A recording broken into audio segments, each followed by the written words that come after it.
Thank you. 3 like തന്ന കൂട്ടുകാർക്ക് നന്ദിയുണ്ട് കേട്ടാ. 5 പേരുണ്ട്, ഒന്ന് ലൈക്ക് അടിച്ച് തരാമോ? ജെനി ലൈക്ക് അടിച്ച്. താങ്ക് യു ലൈക്ക് അടിച്ചതിന് നന്ദിയുണ്ട് കേട്ടോ. രാവിലെ കാപ്പി കുടിച്ചോ? എന്തായിരുന്നു കഴിച്ചത് ജെനി?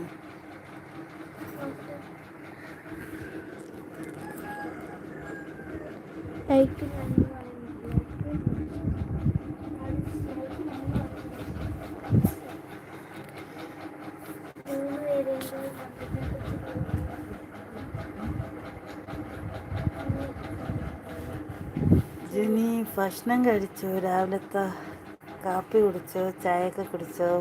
3 പേരുണ്ടോ? ഒന്ന് ലൈക്ക് അടിച്ച് തരാമോ? ഹായ് മോളെ. സ്കൂൾ പോകണ്ടേ? ഇന്ന് മോക്ക് ക്ലാസ് പഠിത്തമില്ല കേട്ടാ. സ്പോർട്സ് ആയതുകൊണ്ട് ഇന്ന് പോവണ്ട വരണ്ടെന്ന് പറഞ്ഞു. ഹായ് ഹലിക്കപ്പി, സുഖമാണോ?